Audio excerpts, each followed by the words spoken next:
Hello everyone. NTA का जो भी स्कैम चल रहा है बेटा, आप तो वो देख ही रहे होगे। और एनटीए के ये सारे स्कैम के बाद, इनके प्रेस रिलीज के बाद, इनके जस्टिफिकेशन के बाद मुझे ये समझ में आ गया है कि एनटीए एक ह्यूमन बेस्ड एग्जाम को एक कंप्यूटर बेस्ड एग्जाम को डिफरेंशिएट नहीं करता है। उसके लिए ह्यूमन और कंप्यूटर दोनों बराबर है। दूसरी चीज, ह्यूमन एरर या कंप्यूटर का मशीन एरर जो आप फिजिक्स में पढ़ते आए हो, वो सब बकवास चीजें हैं according to NTA, according to their justification. बिल्कुल, मैं ऐसा क्यों कह रही हूँ, मुझे सच में बहुत हंसी आ रही थी ये सारी चीजें पढ़ते हुए, देखते हुए और समझते हुए कि यार how could someone who is sitting out there and conducting an examination, वो ऐसा कैसे कर सकता है? मतलब क्या है ये सब? तो शुरू से लेके अंत तक इस वीडियो में पूरा एक्सप्लेन किया मैंने, क्या है ये नीट का स्कैम, क्यों लोग इतने ज्यादा भड़के हुए हैं, या क्यों ये जो नॉर्मलाइजेशन जो कर रहे हैं, जो ग्रेस मार्क दिया गया है वो गलत है, आज भी गलत है, क्यों है, इस वीडियो में ये देखेंगे। ठीक है, तो एनटीए का जो एग्जाम हुआ था बेटा, वो ऑब्वियसली 5th में को हुआ था। उसका रिजल्ट जो है वो आपका आया था 4 जून को रात में 7 बजे। और उसके बाद रात में 12:30 के करीब 5 जून को ही उन्होंने एक नोटिस जारी की थी, जिसमें उन्होंने ये कहा था कि मार्क्स का नॉर्मलाइजेशन हुआ है। और किस अकॉर्डिंग उन्होंने ये भी बोला था कि एक जजमेंट पास किया गया था सुप्रीम कोर्ट ऑफ इंडिया से, जो कि 13 जून 2018 का है, जिस बेसिस पे स्टूडेंट के 718 और 19 मार्क्स भी वैलिड है। अब ये सारा जजमेंट वगैरह क्या है, एनटीए ने कुछ एक्सप्लेन नहीं किया। ठीक, ओके। उसके बाद एनटीए का ये कहना था बेटा, देखो कि ये कि कुछ पिटीशन फाइल्ड हुए थे जिसमें कि ये कहा गया था कि लॉस ऑफ एग्जाम टाइम हुआ है कौन कौन से सेंटर पे, पंजाब, हरियाणा, दिल्ली और छत्तीसगढ़। इन्होंने सेंटर का ना तो कोड मेंशन किया है बेटा, ना तो नंबर ऑफ स्टूडेंट उन्होंने ओवरऑल कर दिया है, बट सेंटर के कोड्स मेंशन नहीं किए कि किस सेंटर पे हुआ, क्योंकि पंजाब, हरियाणा, दिल्ली, छत्तीसगढ़ में बहुत सारे सेंटर है, सारे सेंटर पे थोड़े ना लॉस ऑफ टाइम हुआ होगा यार। तो ठीक है, वॉट एवर इट इज। फिर उन्होंने ये सारे जो लॉस ऑफ एग्जाम टाइम का हुआ है, उन्होंने कहा कि सिविल 600 ऑफ 2018 के जो एडवाइजरी आए थे, उसके बेसिस पे हमने ये सारा नॉर्मलाइजेशन किया है। और बेसिकली वो एक क्लैट एग्जामिनेशन हुआ था 2018 में, जिसमें सेम कंडीशन आई थी कि बच्चों को टाइम नहीं मिल पाया था किन्हीं कारणों के वजह से। और तब सुप्रीम कोर्ट ऑफ इंडिया ने जो डिसीजन लिया तो वो बहुत ही ज्यादा जस्टिस था, बहुत ही ज्यादा प्रैक्टिकल था, और सब कुछ बहुत ट्रांसपेरेंट था। ना तो एनटीए ट्रांसपेरेंट किया है, ना तो ये प्रैक्टिकल है, ना तो ये जस्टिफाइड है अभी भी। क्यों? अभी आपको थोड़ी देर में पता चल जाएगा। दूसरा, उनका ये कहना है कि फैक्चुअल रिपोर्ट उन्होंने प्रेजेंट किया था किस बेसिस पे, सीसीटीवी फुटेज के बेसिस पे। भाई साहब मेरे को एक बात बताओ, मैं यहाँ पे एग्जाम लिख रही हूँ, सीसीटीवी फुटेज एक कमरे में लगा हुआ है ऊपर कहीं, आप क्या मेरा ये एफिशिएंसी बता पाओगे कि मैं 1 मिनट में कितने नंबर ऑफ क्वेश्चंस को सॉल्व कर रही हूँ, या कितने नंबर, मान लो 10 क्वेश्चन मैंने सॉल्व किए, उसमें से मैंने कितने गलत किए होंगे, बस वो एक सीसीटीवी फुटेज से, जो कि कहीं एक कोने में लगा होता है, आप सबको पता है ये सारी चीजें।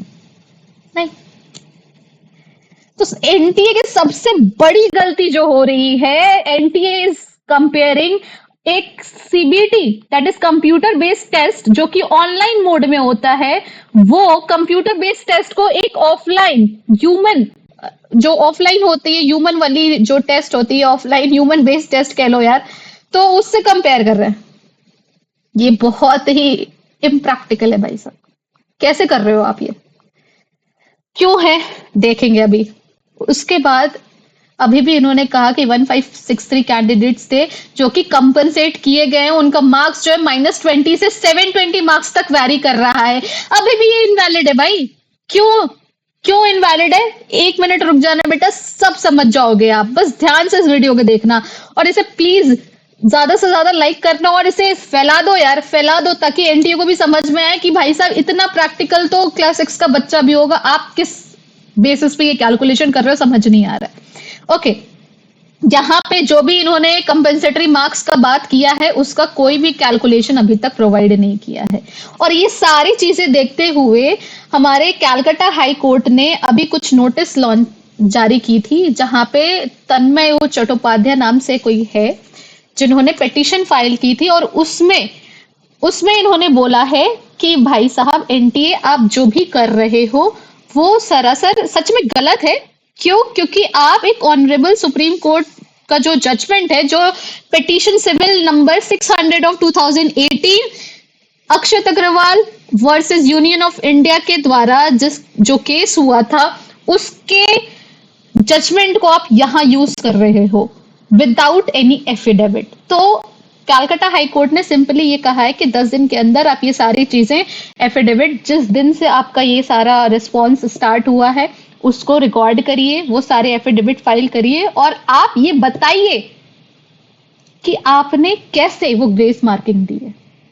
अच्छा, आपके पास एक चीज आ रही है सिविल, देखो ये सिविल 600 ऑफ 2018, ये है क्या एक्चुअल में? ये सुप्रीम कोर्ट ने भी दिया था उस समय, अभी कैलकाटा हाई कोर्ट ने भी बोला, अभी एनटीए भी अपने सारे प्रेस रिलीज में यही सारा कह रहा है कि भाई साहब हम इसी बेसिस पे ग्रेस मार्किंग कर दिए हैं, ये नहीं बता रहा कैसे किए। वो समझो बेटा, वो बहुत जरूरी है। और दिखाते हैं, सुप्रीम कोर्ट ऑफ इंडिया का ये जजमेंट पास हुआ था, किसके लिए हुआ था पहले ये समझिए। ये देखो, ये Akshat Agarwal Union of India किसके लिए हुआ था? ये improper conduct of common law admission test CLAT 2018। जब क्लैट का एग्जाम हुआ था बेटा, तो बहुत सारे डिफिकल्टीज आए थे, और एक चीज हमेशा अपने दिमाग में बना के चलना कि क्लैट जो है वे एक ऑनलाइन एग्जामिनेशन है, कंप्यूटर बेस्ड टेस्ट है। तो वहां पे आप एक क्वेश्चन में कितना टाइम देते हो ना, ये भी रिकॉर्ड होता है। एक क्वेश्चन से दूसरे क्वेश्चन में कितना जाने पे कितना टाइम ले रहे हो, ये भी रिकॉर्ड होता है। टोटल नंबर ऑफ टाइम जो आपने एग्जाम को दिया वो भी रिकॉर्ड होता है। और मान लो आपने कोई क्वेश्चन गलत किया, ठीक, अब उस क्वेश्चन को करने में मान लो आपने 10 मिनट लिए, बट फिर भी आपका वो क्वेश्चन गलत हो गया, और किसी क्वेश्चन को करने में आपने 2 मिनट लिए, 1 मिनट लिए, और वो क्वेश्चन आपका सही हो गया, ठीक है। तो ये आपकी इफिशियंसी भी रिकॉर्ड कर रहा होता है वो कंप्यूटर, ये सीसीटीवी फुटेज नहीं है भाई। ओके, वहां पे क्या क्या हुआ था कि कभी कभी उनका जो एग्जामिनेशन का क्वेश्चन है वो स्क्रीन पे ही नहीं आ रहा था, आने के बाद अचानक से डिसअपियर रीअपियर कर रहा था।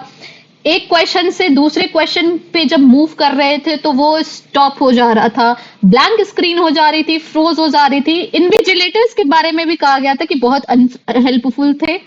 ओके, उसके बाद कंप्यूटर्स जो थे वो डिसफंक्शनल हो गए थे, ठीक है बेटा। अब इन सारी वजह से जो दिक्कत सबसे बड़ी आई थी वो ये था कि कैंडिडेट्स को टाइम नहीं मिल पाया कि वो अपना पेपर कंप्लीट कर सके, ठीक है। बहुत ज्यादा लॉस ऑफ टाइम हुआ था। और सेम चीज हमारे एनटीए के हिसाब से यहां भी हुआ है कि लॉस ऑफ टाइम हुआ है, लेकिन एनटीए को ये समझ नहीं आ रहा है कि वो सारे जो लॉस ऑफ टाइम हुआ था वो मशीन एरर था भाई, वहां पे हर चीजें रिकॉर्ड हो रही थी। और आप एक सीसीटीवी फुटेज जो कि हर इंडिविजुअल बच्चों को भी शायद नहीं वो कर पाता है, उसके बेसिस पे आप ह्यूमन एफिशिएंसी कैसे कैलकुलेट कर रहे हो? I am seriously out of word for this, sorry NTA. Okay, अब इसमें हुआ क्या था, ये सारे जो भी हमारे पिटिशंस फाइल्ड हुए थे, यहाँ पे सब कुछ लिखा है, उसे ध्यान से पढ़ना। 7, 8 और 9 का कि टाइम एक्सटेंशन जो दिया गया था वो इफेक्टिव नहीं था। दूसरा, कुछ भी दे रहे थे टाइम एक्सटेंशन, मतलब किसी को 1 घंटा दे दिया, किसी को 2 घंटा दे दिया, किसी को आधा घंटा दे दिया, मतलब कुछ भी दे रहे थे, कुछ भी दे रहे थे, वो अनड्यू टाइम एक्सटेंशन था। Deliberate cheating by closure of browser, browser जो है बार बार बंद हो जा रहा था, और यहाँ पे गलती किसकी थी? इन्विजिलेटर्स की, जो कि डेलिबरेटली शायद 1 घंटा लेट कर दिए थे। और वहां उस सेंटर पे क्या हुआ है वी डोंट नो, या हो सकता है कि कुछ मिसहैपनिंग हुई हो उस सेंटर पे, या एनडीए ऑफिशियल्स के द्वारा ही पेपर टाइम पे ना पहुंचाओ, whatever was the reason we don't know. But इन सब का जो भी रिजल्ट हुआ था, सुप्रीम कोर्ट ने एक चीज बोला कि भाई साहब देखो, 3 चीजें हैं। पहला तो ये कि कैंडिडेट जो कि 1 मिनट से कम उस पेपर को करने में डिफिशिएंट रहे। ऐसे 70 कैंडिडेट्स थे। Candidate who got deficiency of less than 2 minutes ऐसे 140 थे, और जो more than 1 minute, more than 2 minutes थे ऐसे 94। टोटल जो थे वो 304 कैंडिडेट्स थे जिनके साथ ऐसा मिसहैपनिंग हुआ है, और ये सब रिकॉर्डेड है। ठीक, तो उन्होंने क्या कहा, उन्होंने कहा कि टाइम एक्सटेंशन भी दिया गया है, और अगर उन्होंने ले लिया, बच्चों ने ले लिया, ऐसे कितने थे 558, और उन्हें कोई प्रॉब्लम नहीं थी, टाइम एक्सटेंशन दिया गया और नॉट अवेल्ड, उनको नहीं चाहिए था 449, लेकिन टाइम एक्सटेंशन दिया गया था और उसके बाद भी अगर चीजें गलत हुई हैं, उस केस में ये सुप्रीम कोर्ट ऑफ इंडिया ने दिया था। पहला तो ये बोला कि cancellation of the entire test reconduct possible नहीं है, तो उसको कंपनसेट करने के लिए हम कुछ मेथड अपना रहे हैं, और उसमें क्या कहा उन्होंने ये देखिए। When the list is withdrawn after providing compensation, it has to be ensured that the rank of candidates, the existing list are not affected. इनके कहने का मतलब ये है बेटा, फॉर एग्जाम्पल मैं और मेरी फ्रेंड एक साथ बैठ के एग्जाम दे रहे हैं, और मेरा जो है 710 नंबर आ रहा है।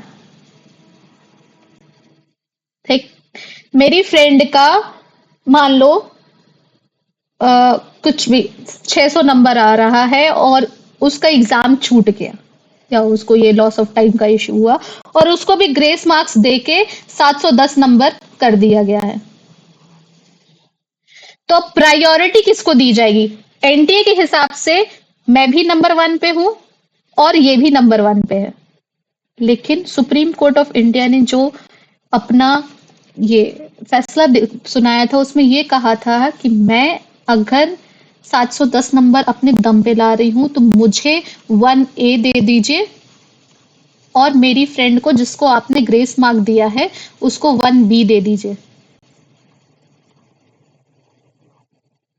लिखा भी नहीं रहा यार, ठीक है, यहाँ पे लिखा है कि अगर सेम रैंक आ रहा है, 51 आ रहा है, तो 51A कर दीजिए, 51B कर दीजिए, ताकि ये डिफरेंशिएट रहे बेटा कि किसको ग्रेस मार्क्स मिल रहा है और कौन अपने दम पे आया है। लेकिन एनटीए तो ऐसा कुछ किया ही नहीं है, एनटीए तो सबको 1 दे दिया है। किसका ग्रेस मार्क हुआ है, किसका नहीं हुआ है, they have not issued a separate list. Separate list तो इशू कर दिए होते हैं आप लोग, बट वो भी नहीं करना है। खैर, व्हाटएवर, क्यों? ताकि no heartburn is cause to the candidates who have already ensured their berth in the rank list. Supreme court भी ये बात समझ रहा है, एनटीए क्यों नहीं समझ रहा है भाई? क्या दिक्कत है? शायद उन्होंने ये पढ़ा नहीं होगा, पढ़ लीजिएगा आप लोग, और ये वीडियो इतना शेयर कर दो कि शायद उन तक ये पहुंच जाए और उन्हें अपनी गलतियां पता चले। दूसरा उन्होंने कहा था, how the candidates had navigated from one question to the other, exact log in time, exact log out time, सब कुछ की रिपोर्ट क्लैट कंडक्टिंग बॉडी ने सुप्रीम कोर्ट को दिया था। क्या इन्होंने दिया कि बच्चे किस टाइम पे पेपर स्टार्ट किए और किस टाइम पे उनसे पेपर ले लिया गया? No, we don't have any proof. और सीसीटीवी फुटेज क्या बताएगा? सीसीटीवी फुटेज में तो दिखा देगा कि हम लोग 2 बजे से स्टार्ट किए थे। अब बेटा वो 2 बजे से स्टार्ट किया है, 2:10 से स्टार्ट किया है, 2:20 से स्टार्ट किया, कब से स्टार्ट किया वी डोंट नो। देखिए सीसीटीवी फुटेज ये गारंटी नहीं करता। Why is NTA considering an online examination with offline? समझ नहीं आ रहा भाई, ये कैसा इलॉजिकल एक्सप्लेनेशन दे रहे हो आप? कुछ भी कर रहे हो, मतलब कुछ भी कर रहे हो भाई। चलो, audit report also gives detail about the actual time made available to each candidate, including the extension of time wherever it was granted and availed। और इसका प्रॉपर चार्ट शीट दिया है उन्होंने, जो अभी हम देखेंगे। ये देखो, ये पूरा पीडीएफ मैं आपको शेयर कर दूंगी टेलीग्राम पे, you can read it each and every point. मैंने हर चीज इस पर हाईलाइट कर दी है कि बेटा एक छोटा सा छोटा बच्चा समझ जाएगा। यहाँ पे देखिए, सबसे पहला रोल नंबर दिया है यहाँ पे, ठीक है, क्या दिया है? Roll number.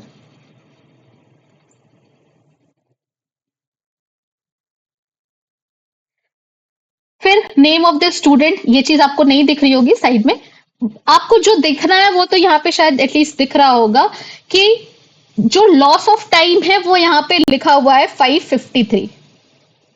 टाइम कितना अवेल किया उन्होंने? 6647। कितने क्वेश्चंस थे?